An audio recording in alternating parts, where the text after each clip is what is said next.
I figured that I would pick you guys up and show you guys one other thing that I thought would make kind of a neat video. I'm kind of brainstorming, thinking of things that I could post on here for content.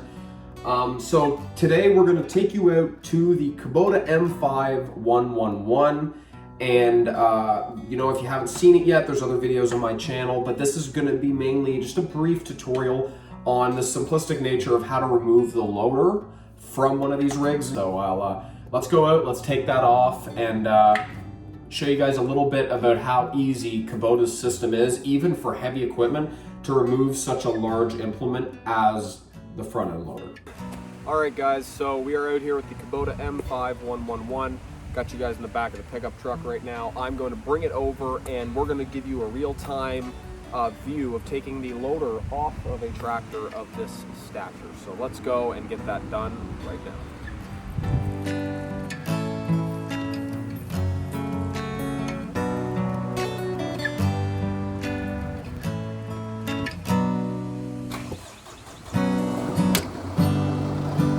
We are out here now with the tractor. So the first step that you're going to want to do is find level ground. So we've done that. We've found some level ground, and that's going to be really important because you might be able to take a loader off when the ground is not level, but it's going to prove to be quite difficult putting it back on. To show you step 2 of taking your loader off of your Kubota tractor.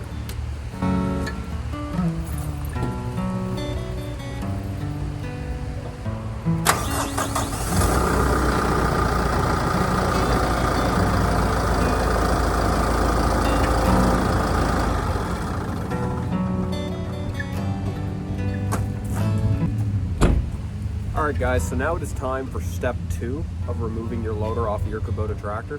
So you're going to want to come over here, and on the underbelly of the loader you're going to see 2 pins with arms that are able to move. You're going to want to pull that pin, bring that arm down, and pin it back up. I'll show you how to do that right now.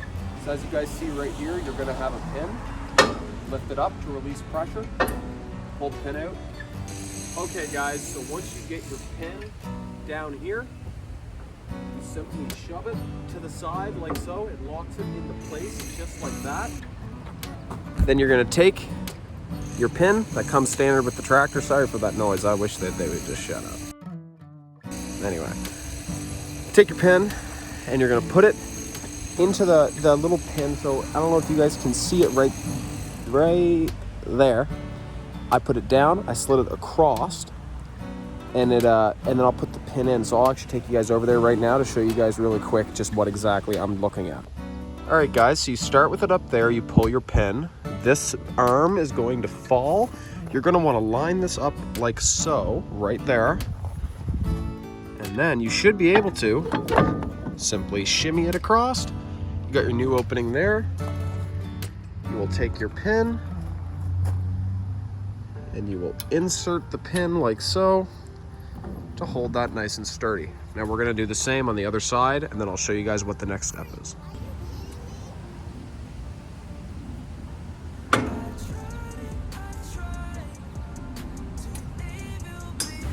So now that you have your 2 arms down on your loader, the next step is going to be to put the loader down, curl the bucket up, and then we'll take it from there.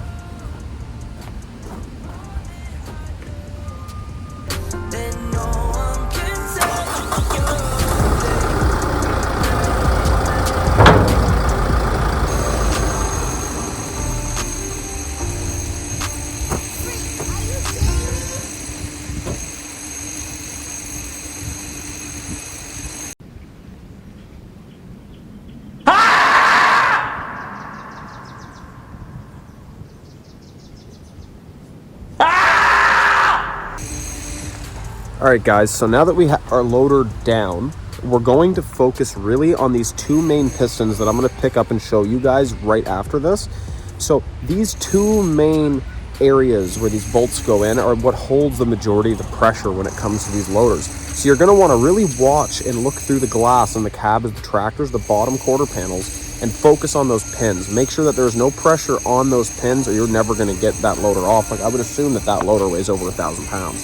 So you're just going to wait until you find the sweet spot, and then you're simply going to pull those pins out and release the pressure. So I'm going to take you guys over and show you exactly what I mean now. So these pins right here are what I mean. So you can slide these up.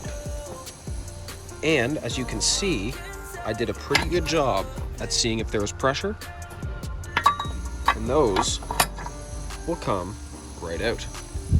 Okay guys, so now that we have the pins removed from the loader, we are fully set up to successfully remove this loader from the tractor. So the next step that you're gonna wanna do is hop back in your machine, power it up, and you're gonna play with the loader stick until you, as an operator, figure out the comfortable zone where you notice the loader start to lift itself off of the tractor. This can be scary the first few times because if it falls, you will break your tractor. So I encourage you to take every step of precaution necessary to ensure that that does not happen, to learn your machine. So I'm kind of comfortable with mine, so I'm gonna just really quickly swing it off there, and then we're gonna jump to the next step, which is really gonna focus on how you put it back on. So the next step after this, so once you're gonna see me lift the loader off, and then you're gonna see me release all hydraulic pressure. So you're gonna power the tractor off and release and play with that FEL lever until there's no hydraulic pressure left in the hoses. And that's gonna come in very handy when you go to put the loader back on.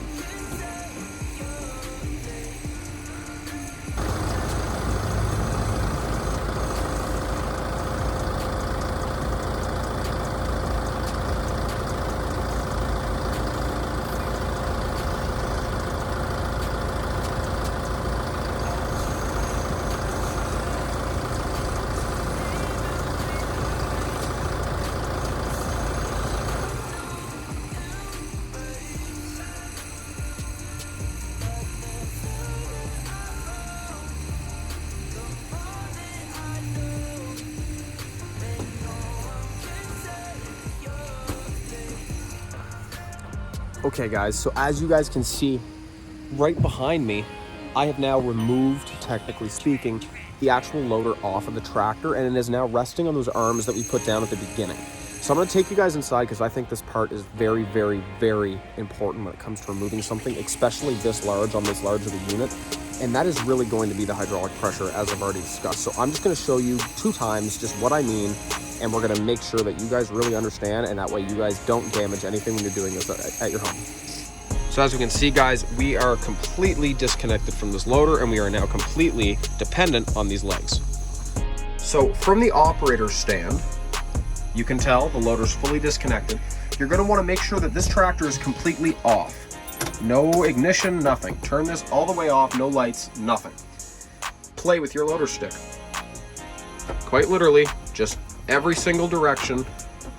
Release all pressure that is present in this loader stick.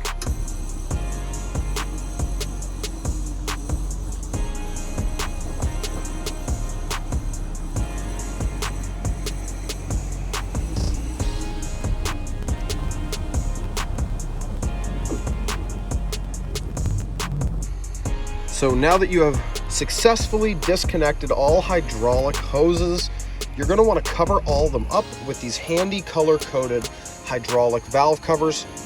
These are important. They keep a lot of environmental hazards and other things and just simple rust from occurring on these nipples. I know that's a funny word, but we're all grown-ups.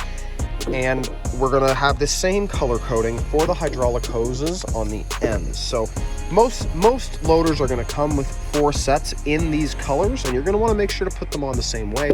You're gonna notice an extra 2 here, as I have a 3rd valve function installed on my tractor.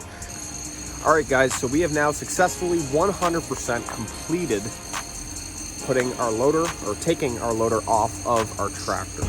So the next final step is to simply back away. So before I do that and go on and carry on my day, I'd like to say thank you guys for watching. If you have any comments, questions, or concerns, please feel free to drop them below. I would love to make some more Kubota-based content. So if you guys really would like to know how to do anything on a tractor like this, I will do my best to make some sort of level of detailed video explaining how I do it and how I, as a tractor owner, have found ways around certain things. So if you guys enjoyed it, please remember to like and subscribe. Leave a comment if you guys have any single questions at all. And I'm going to carry on with my day. So I'll catch you guys in the next one. Peace out.